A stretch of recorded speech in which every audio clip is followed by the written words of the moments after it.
Hi, Nora asked me to make a video sort of detailing a little bit about what it's like to survive traumatic events. And working in trauma surgery certainly holds its opportunities to get through tough situations. Forgive the notes, I just made a few notes too, so I'll be looking at those. But focus maintained by compartmentalization is a huge need. I can't focus on what I would say the work box is if I have things from the emotions box or the fear box or other things like that. I want to isolate things into the work box. And the work box can be getting from your car to to the inside of the department store. It can be physically being at work. It can be your vocation. It can be a task or whatever. And a lot of times people are paralyzed by fear because they're not looking at the goal, the end result. We're all hopefully motivated by the end result. I know when I'm facing something difficult, whether it be the treatment of a patient, whether it be teaching a specific self-defense tactic, or whatever, I'm always looking at the end result, seeing success. In other words, if I allow myself to consider failure, then I failed. If I give abilities to someone in my mind, seeing them defeat me, then I'm already defeated. So allowing fear into the work box and not compartmentalizing and leaving merely just work in the work box, I feel like it's what sets us up for failure.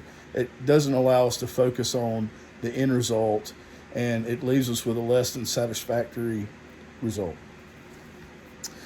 Uh, Work and work alone belong in the work box. Emotions and feelings cause us to fear and question, and the biggest part is it brings on delay. Delay from acting immediately how we should is usually what either becomes demise for a patient, or it could also be demise for an individual who could have otherwise acted to defend themselves. If you've ever heard of the term OODA loop, it is a cycle, and it was developed by the military strategist and Air Force Colonel John Boyd, and it basically teaches us that decision making is a recurrent cycle. And when we focus on the next step, 4 steps in the decision making process: observe, orient, decide, act. That stands for OODA.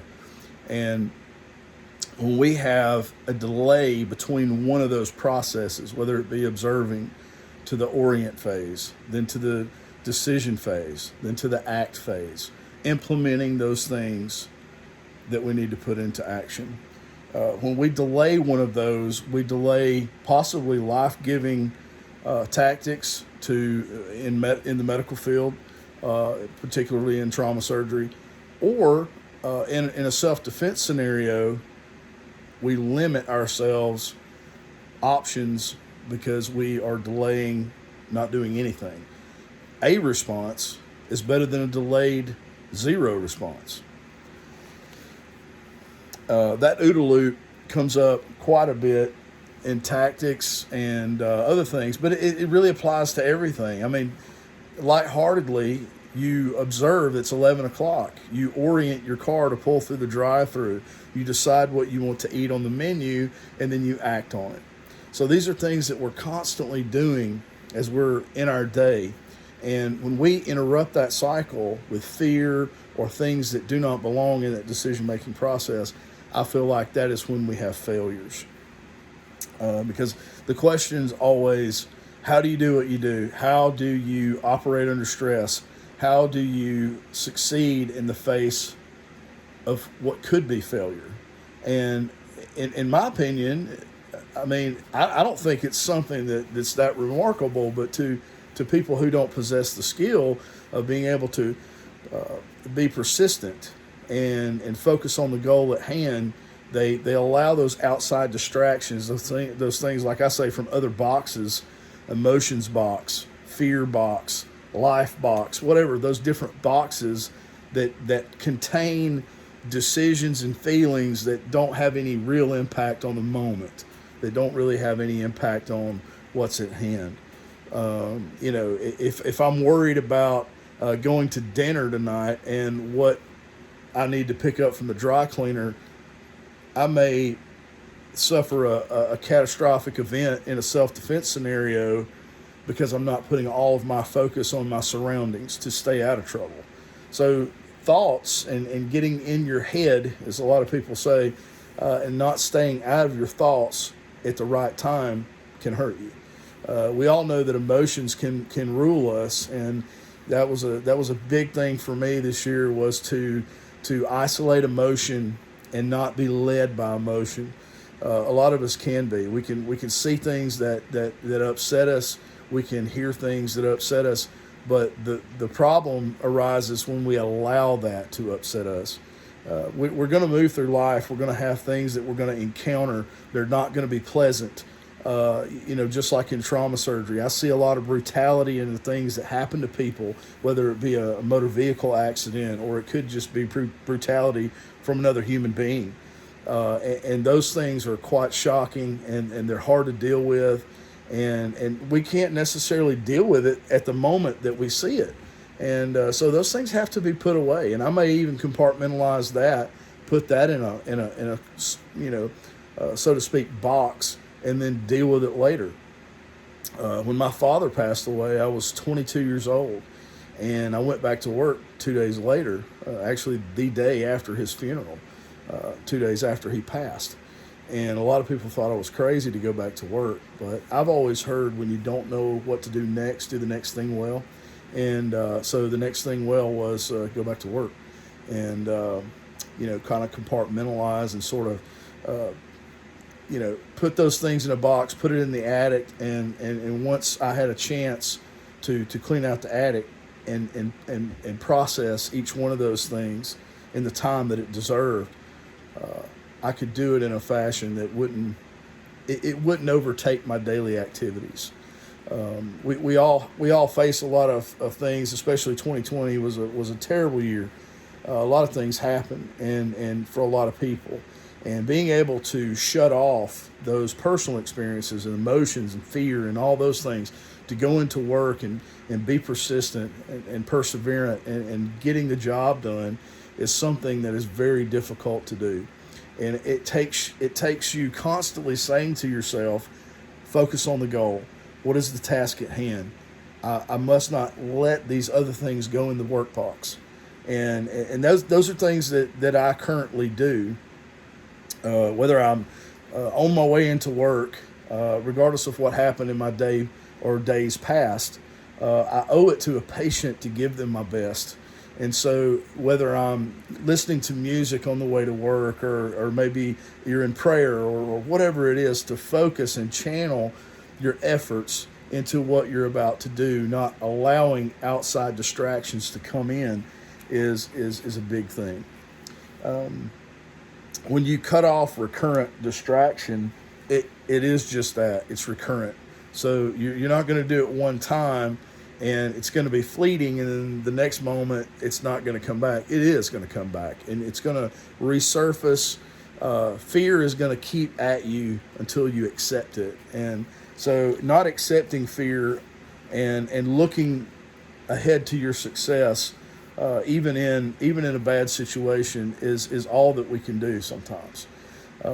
Because if we accept failure, if you think about it from a patient's perspective, this patient comes in to the trauma bay or to the OR, and they're expecting us, or the family's expecting us, to do our job and to give them our best.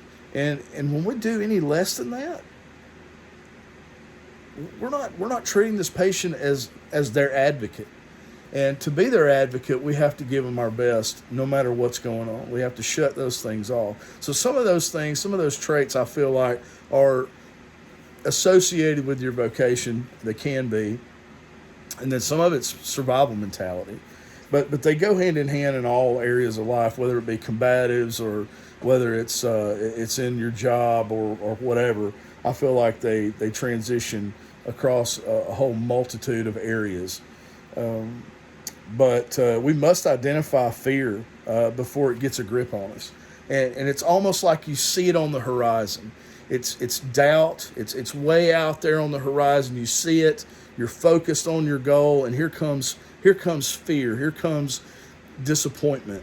Here comes things that in our perception is going to lead to our failure or demise or whatever, and we allow that perception to deceive us, because in my opinion, and I've heard it from other people, perception is deception.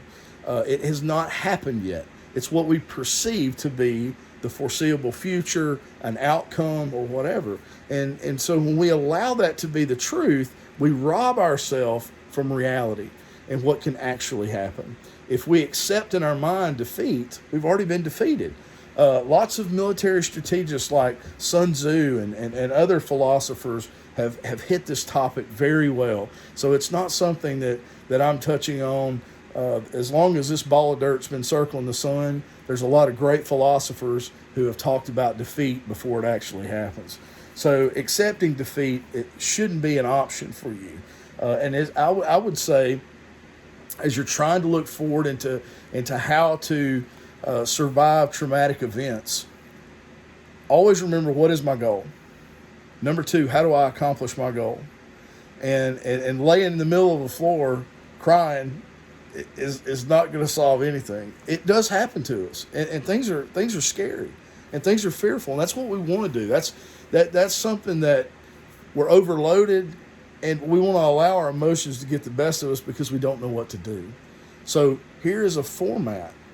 Allow yourself to look at the goal, know what the steps are, and if you don't know what the steps are, they're certainly not giving up. So that mentality of not allowing yourself to give up and doing anything you can to constantly survey, constantly take inventory of what's around you, what's going on, what can I do to help? If it's nothing but intentionality is huge. Just the intent to do the right thing many times can lead to the right thing, because if you're paying attention, you're intent on doing something, and you're making yourself available, but not to being paralyzed or being crippled by fear. You decide on your next action, just like we talked about in the OODA loop. Observe, orient, decide, act. We keep looping. That's why they call it a loop. It's a cycle. It's a reoccurrent cycle. We're going to keep doing those things until we get the end result. We're going to observe. We're going to orient. We're going to decide. We're going to act. We're going to keep doing that until we find success. Even if we don't know what success is, even if we're doing something we've never done before, it doesn't mean that we can't be successful. Everybody had to have a first time to do anything. And sure, a lot of times on our first try, we fail, but we try again, hopefully. Persistence is a lesson that's not learned from the first time you experience something. It's based on failure. You cannot succeed unless you have had a foundation of failure. And the thing that separates successful people from those who are not successful is persistence. The fact that they were not willing to give up. And I don't remember the exact quote, but it was not the 1,000 times that, or the one time that I succeeded. It was the 1,000 times that I failed that led me to that one success.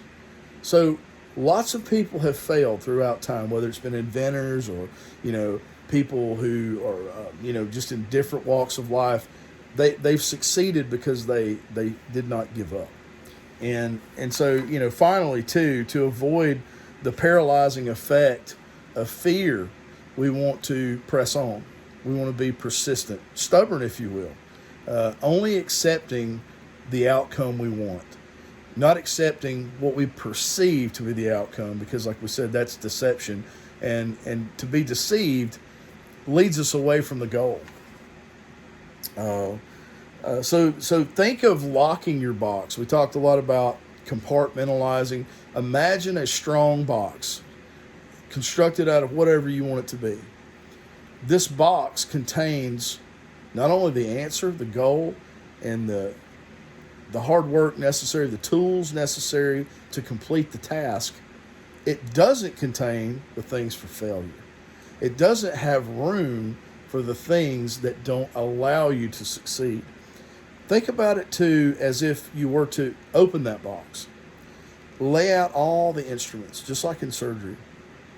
When we prepare for a surgery, we set out the tools we need. A lot of those things are standby and backup plans. But we don't put failure on the table. You've never heard of anybody saying, well, we got ready for the surgery, we had everything we needed, and so we thought we would put failure on the table. Nobody would say that. People want to succeed. So when you think of planning, and you should plan everything, even the possibility of running into conflict every day, whether it be conflict physically, conflict emotionally, or conflict in any type of way. We're gonna meet opposition in life. Nothing's perfect, nothing works out. So if you plan for what happens when something doesn't go the way you want it, then you've got something that you can rely on to move forward on in your box without having to open that box and look for something else in another box. But again, as we prepare for surgery, we set out the tools we need for success. We don't put anything on the table that doesn't help us. We wouldn't put things like germs, or we wouldn't put faulty equipment or anything like that out. So think of the same way when you're preparing every day, whether it be for a situation or whether it's a confrontation that you know is going to happen. Maybe it's a conversation between you and a coworker. And success doesn't always have to be winning an argument. It can just be accomplishing your goal. And that's what we should always be focused on. Don't allow fear, don't allow emotion to rule and come in and change the game plan. Lock it. Lock the box up with only what is successful and what is needed for success. Try to learn how to control your emotions through when you go through something traumatic. Maybe you had a argument with a coworker, or maybe you had an argument with someone, or maybe somebody jumped out and scared you, or something like that. Take those opportunities. Look at it as a learning experience, and learn to calm yourself by calming your breathing and really looking at everything, collecting information. When I collect all that information, I can make a really good informed judgment, because an emotional response is not informed judgment. Perception is deception. Work on those things. Focus on yourself and the correct response. Don't allow yourself room for failure, and only put in the workbox the tools for success.